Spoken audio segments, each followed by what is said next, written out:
कर्म का मूल विनय होता है। एक घटना मुझे याद आ गई, जो वैसे मेरे आंखों देखी सी घटना है।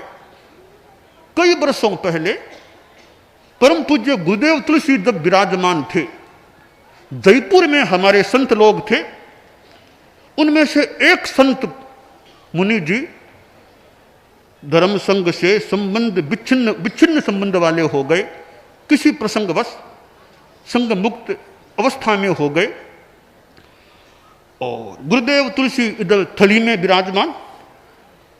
वे मुनि जी जयपुर से चलकर गुरुदेव तुलसी के पास आए, नम्रता की, यानी कि मुझे संग में वापस लीजिए, नम्रता करने लगे। जहां तक मुझे याद है, कई दिनों तक गुरुदेव ने उनके अनुरोध को स्वीकार नहीं किया। वे नम्रता करते थे कि मुझे यानी वापस संग में लिया जाए, संग में रहूं मैं। अच्छी बात है, संग में रहने की भावना अच्छी बात है, भी संग में रहने की भावना। तो उनकी नम्रता की एक बात वो मुझे खास याद आ रही है। उन्होंने एक भाषण दिया। भाषण में उन्होंने एक बात बताई, मैं अपनी स्मृति के अनुसार यथासंभव जो स्मरण सा है उसके अनुसार बताने जा रहा हूं। वो भाषण में बोले कि आचार्य श्री, कुछ अपनी शैली से बात बता रहा हूं कि देखिए, उन्होंने एक घटना बताई, घटना या कहानी जो भी, कि एक बार एक बहुरूपिया था। बहुरूपिया यानी जो विभिन्न रूपों का निर्माण करने वाला, कभी कुछ रूप बना ले, ऐसा आदमी था। एक बार उसने साधु का रूप बना लिया, जैसे मुपति बांध ली, पछेवड़ी बांध ली, योगा ले लिया, साधु के वेश में वे हो गया।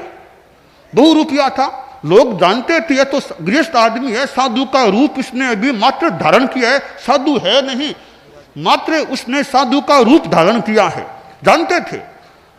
तो बढ़िया रूप बनाया, बहुत हूबहू चलता था, एकदम क्रिया समिति से चलना, एकदम साधु का रूप। लोग मिले, एक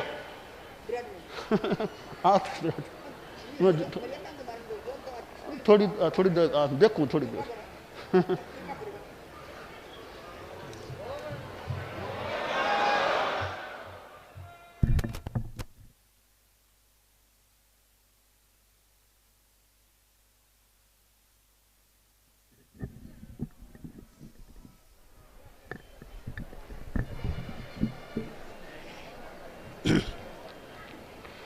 वो बहुरूपिया, जब लोग उसके अभिनय से प्रभावित हुए और एक समाज का प्रमुख आदमी आगे आया, 1000 रुपये उनको भेंट में देने के लिए उद्यत हुआ कि बहुत अच्छा अभिनय किया, 1000 रुपये आप लीजिए।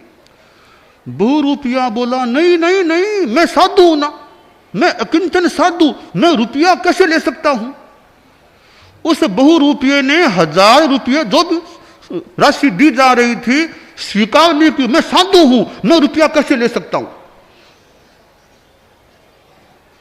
तो वो मुनि जी हमारे, उन्होंने कहा कि बहुरूपिया था, वो तो गृहस्थ था, फिर भी चूंकि साधु का वेश था इसलिए उसने रुपये नहीं लिए। कितना बड़ा एक काम किया कि वास्तव में गृहस्थ होने पर भी रुपये नहीं लिए, क्योंकि साधु के वेश में था। तो मुनि जी बोले, गुरुदेव मैं तो वास्तव में साधु था, मेरे से गलती हो गई। कितनी, वो तो बहु मात्र अभिनय करता तो भी उसने रुपये नहीं लिए, मैं तो वास्तव में साधु के वेश में था तो मेरे से गलती हो गई, तो मैंने बड़ा गलत अपराध कर दिया, गलती कर दी। अब आप मुझे तारिए, मुझे संग में वापस लीजिए। संभवतः कई दिनों के बाद गुरुदेव तुलसी ने उनको संग में लेना स्वीकार भी कर लिया था। मैं यह बता रहा था कि शासना में विनय का बड़ा महत्व है कि अनुशासना शासना हो तो सामने वाला व्यक्ति विनय के साथ पेश आए। और विनम्रता ऐसी चीज है, वो केवल आम व्यक्ति के लिए नहीं, बड़े से बड़े आदमी में भी विनय होना चाहिए। मेरा ऐसा मानना है, राजा में भी विनय होना चाहिए। विनय तो सबके लिए अच्छी चीज है।